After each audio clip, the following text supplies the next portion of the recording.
Hello बच्चों, आज हम चैप्टर 12 के बारे में पढ़ेंगे। चैप्टर 12 के अंदर टोटल 12 टॉपिक्स हैं। पहला टॉपिक हमारा charge, electric current, then electric potential, potential difference, Ohm's law, जो कि बहुत इंपॉर्टेंट टॉपिक है इस चैप्टर का। उसके बाद है resistance, factor affecting on which resistance, then उसके बाद resistivity, combination of resistance, heating effect of electric current and electric power and energy. तो आज हम इस वीडियो में हम सिर्फ ओम्स लॉ तक पढ़ेंगे, बाकी और जो अदर टॉपिक्स हैं वो नेक्स्ट वीडियो में पढ़ेंगे। तो सबसे पहले हम बात करते हैं कि चार्ज क्या है। What is charge?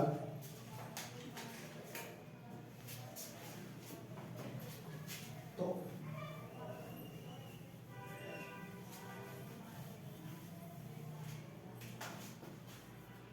Charge, it is the smallest particle of an atom which can be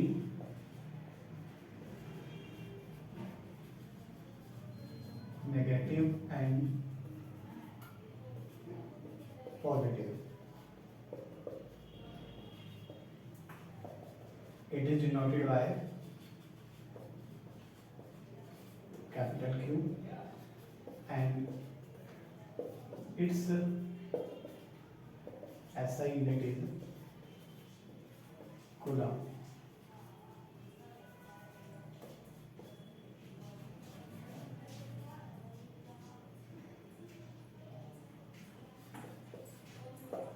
And here is the formula. अगर हम किसी बॉडी के ऊपर कितना चार्ज है वो फाइंड आउट करना है तो हम एक फॉर्मूला यूज करेंगे Q equal to n. Q यहाँ पे क्या होता है? Q होता है हमें total charge on body. E होता है number of electrons, sorry E होता है चार्ज ऑन वन इलेक्ट्रॉन, जो कि होता है 1.6 इंटू 10 की पावर माइनस 19 कूलम। एन होता है हमारा नंबर ऑफ इलेक्ट्रॉन। तो आई होप तुम्हें समझ में आ गया होगा। इसके ऊपर एक क्वेश्चन आता है एनसीईआरटी का कि एक कूलम चार्ज के अंदर कितने नंबर ऑफ इलेक्ट्रॉन्स होंगे। क्वेश्चन ये है, how many electrons in one coulomb of charge, how many electrons in one coulomb of charge. तो हम इस क्वेश्चन का आंसर करेंगे हम। तो हमें दे रखा है Q इक्वल टू 1C यानी कि 1 कूलम। E का एक इलेक्ट्रॉन के ऊपर चार्ज कितना है? 1.6 इंटू 10 की पावर माइनस 19 कूलम। ठीक है, और हमें निकालना है नंबर ऑफ इलेक्ट्रॉन्स। तो हम फॉर्मूला लगाते हैं Q इक्वल टू में N इंटू में E। Q हमारे पास है 1 कूलम, 1 लिखेंगे। N की वैल्यू हमें नहीं पता, E की वैल्यू पता है 1.6 इंटू 10 की पावर माइनस 19। इसको डिवाइड करेंगे तो N की वैल्यू आ जाएगी 1 अपॉन में 1.6 इंटू 10 की पावर माइनस 19। इसको सॉल्व करेंगे, सॉल्व करके हमारा आंसर आएगा 6.25 इंटू 10 की पावर 18। अगर इसको सॉल्व करने में दिक्कत है तो मैं वही बता देता हूँ। यहाँ पे ये पॉइंट जो होगा ऊपर जाके पॉजिटिव हो जाएगा, 1.6 इंटू 10 की पावर क्या हो जाएगा? 19 हो जाएगा।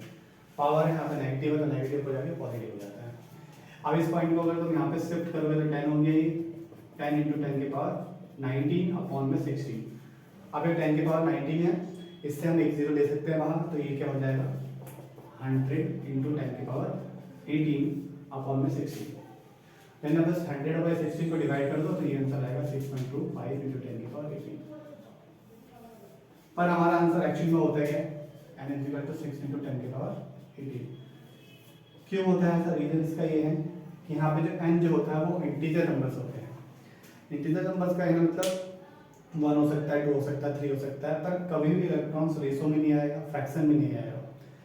इसलिए क्या होगा, अगर ऑप्शन में तुम्हें ये 6 इंटू 10 की पावर 18 दिया तो ये टिक करोगे। अगर मान लो ये नहीं दिया होगा तुम्हें, ये दे रखा होगा, तब तुम इसको टिक करोगे ऑप्शन में। तो ये क्वेश्चन समझ में आ चुका होगा आपको। अगले टॉपिक की ओर बढ़ते हैं।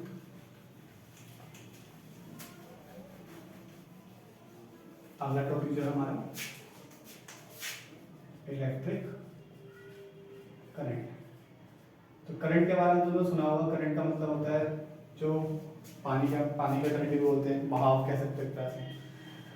बस अब इलेक्ट्रॉन की बात होगी, इलेक्ट्रिसिटी की बात होगी, इलेक्ट्रिक करंट की बात होगी। तो इलेक्ट्रिक करंट क्या था, the rate of flow of electric charge through a conductor.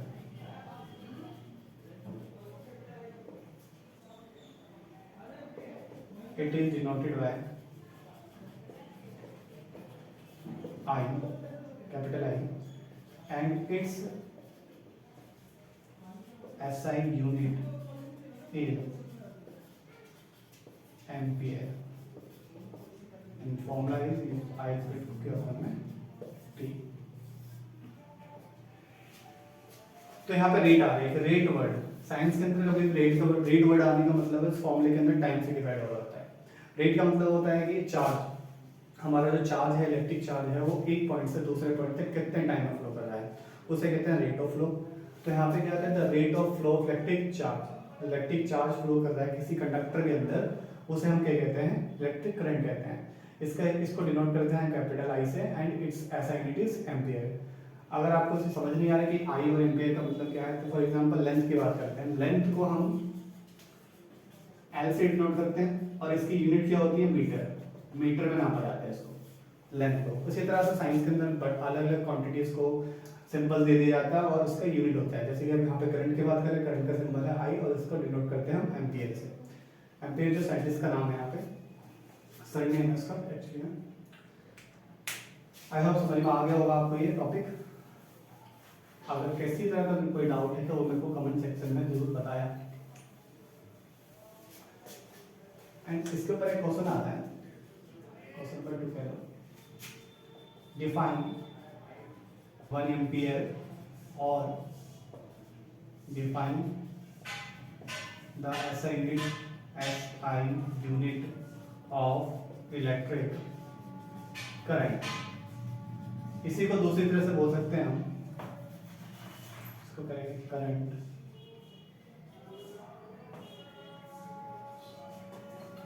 और define the SI unit of, sorry, what do you mean by, what do you mean by 1 ampere, ठीक है।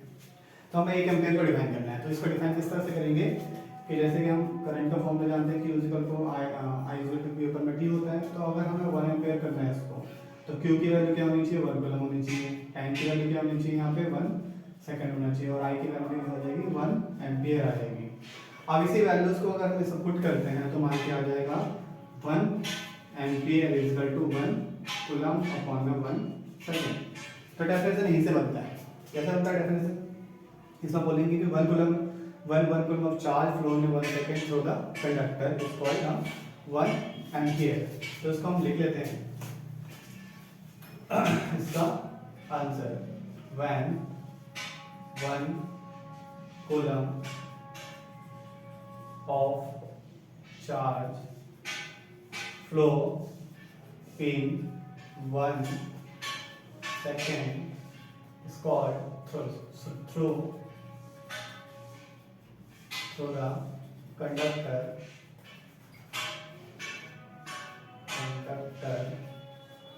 is called electric, is called 1 ampere, is called 1 ampere। Simple है बहुत, और ये बहुत ज़्यादा पूछा जाता है एग्जाम में, एक नंबर के क्वेश्चन से बहुत ज़्यादा आते हैं। तो इसे आप सब याद कर सकते हैं। अगर आपको याद नहीं आता है तो आप इस फॉर्मूले से Q अपन में T, यहाँ से डेफिनेशन जरूर बना सकते हैं। कितने भी, अगर चैप्टर 12 के अंदर ये होता है कि जितने भी SI यूनिट्स हैं, SI यूनिट्स का मतलब इसमें किसी क्वांटिटी को मेजर करते हैं। अगर उसको हमें डिफाइन करना है तो उससे फॉर्मूले से डिफाइन करो, फॉर्मूले के अंदर कर दो, पुट कर दो सबको इक्वल टू 1, या कह सकते हो यूनिट पुट कर दो, उसकी 1 यूनिट होती है उसकी, सबको पुट कर दो तो हमारा डेफिनेशन यहाँ पे आ जाएगा। तो ये हो गया हमारा इलेक्ट्रिक करंट। इसके बाद जो अगला टॉपिक आता है हमारा इलेक्ट्रिक पोटेंशियल। इलेक्ट्रिक पोटेंशियल, तो पहले हम इसको लिख लेते हैं क्या होता है। The work done in a moving a charge from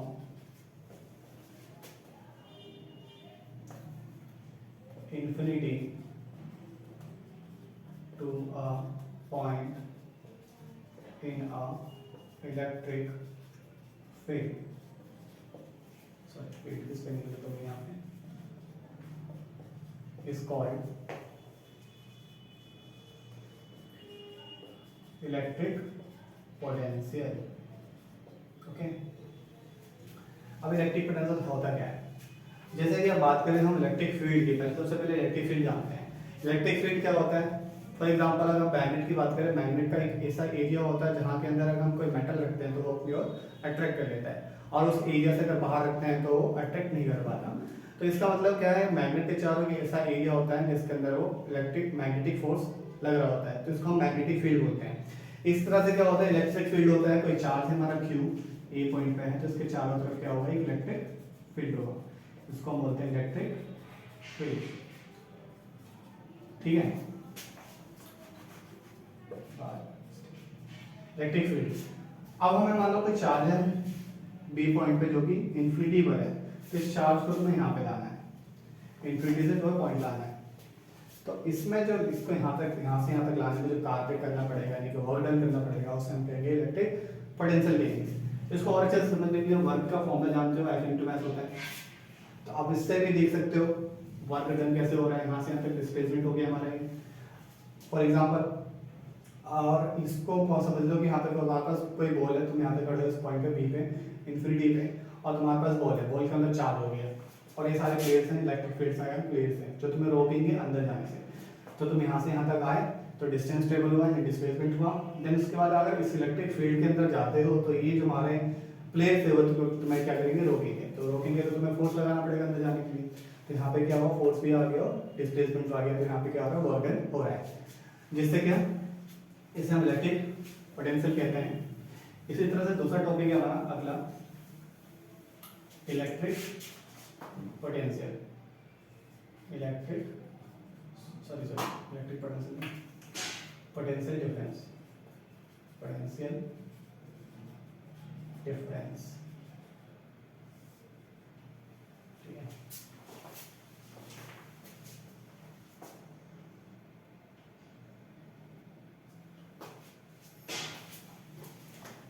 potential difference, इसमें क्या होता है? व्हेन नहीं आएगा,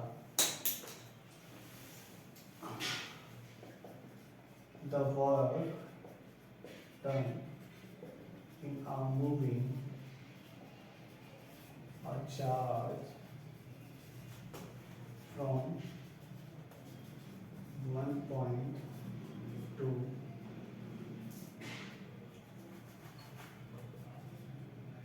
another point in a electric field is called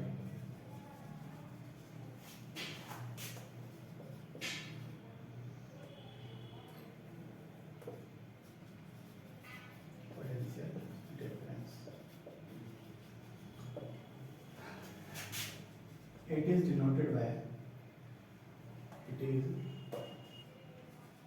denoted by V, and its SI unit. Its SI unit is volt. Okay. इसका एक formula होता है V = W/Q।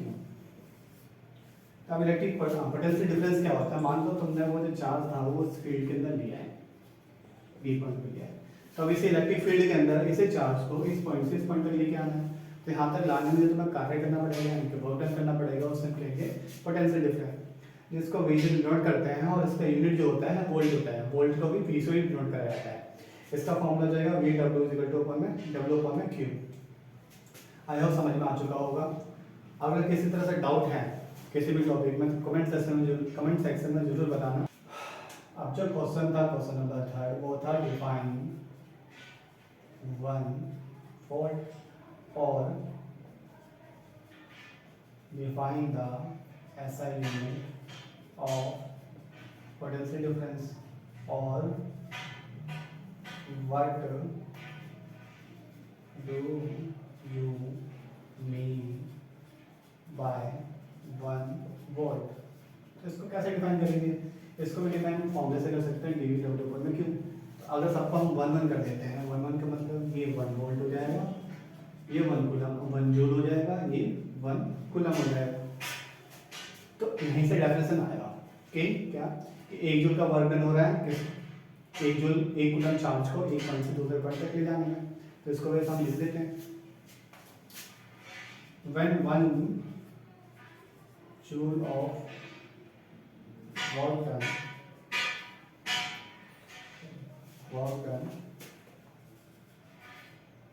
in a moving a charge from moving a 1 coulomb of charge, moving a 1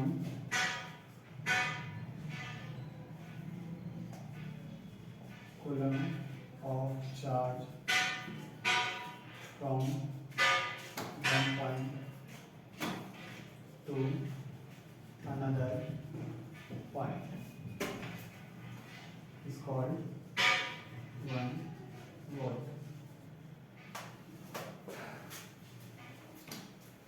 तो बस ये definition जो है ना, जैसे पोटेंशियल डिफरेंस का डेफिनेशन था वैसे ही है। बस क्या हो रहा है कि वर्क डन से पहले 1 जूल आ जा रहा है और चार्ज से पहले 1 कूलम आ रहा है और लास्ट में क्या आ रहा है 1 वोल्ट। बाकी सब डेफिनेशन तुम देखोगे पोटेंशियल डिफरेंस इलेक्ट्रिक फील्ड सबका सेम है। बस इलेक्ट्रिक फील्ड में इन्फिनिटी टू अ पॉइंट था और पोटेंशियल डिफरेंस होता है 1 पॉइंट टू अनदर पॉइंट होता है। और इसके अंदर बस वर्क डन से पहले 1 जूल और चार्ज से पहले 1 कूलम और इससे पहले लास्ट में 1 वोल्ट। तो आई होप तुम्हें समझ में आ चुका होगा। अब नेक्स्ट टॉपिक की ओर बढ़ते हैं। तो नेक्स्ट टॉपिक है वो हमारा ओम्स लॉ है। बहुत ही ज़्यादा इंपॉर्टेंट टॉपिक है इस चैप्टर का। इसी से रिलेट करते हुए बाकी अदर टॉपिक्स ओम्स लॉ के बाद जो आने वाले हैं सब इसी से रिलेट होते हैं।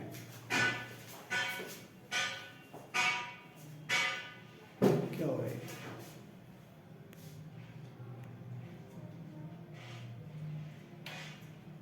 कंधा नहीं पड़ रहा मतलब देखते हैं। Ohm's law.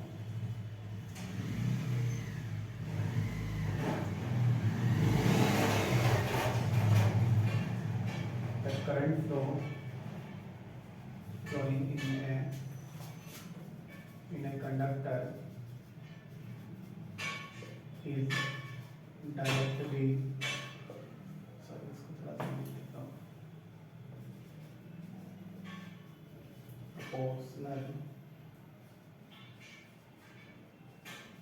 proportional to the potential difference applied across end of the conductor when temperature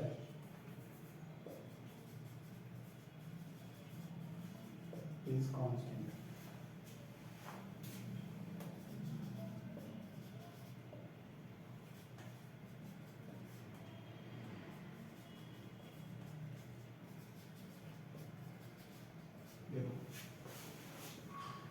directly proportional का मतलब ये होता है कि सर दो क्वांटिटीज हैं x directly proportional to y। मान लो ये तो अगर x की वैल्यूज को बढ़ाता हूँ तो इसी तरह से y की वैल्यू बढ़ेगी।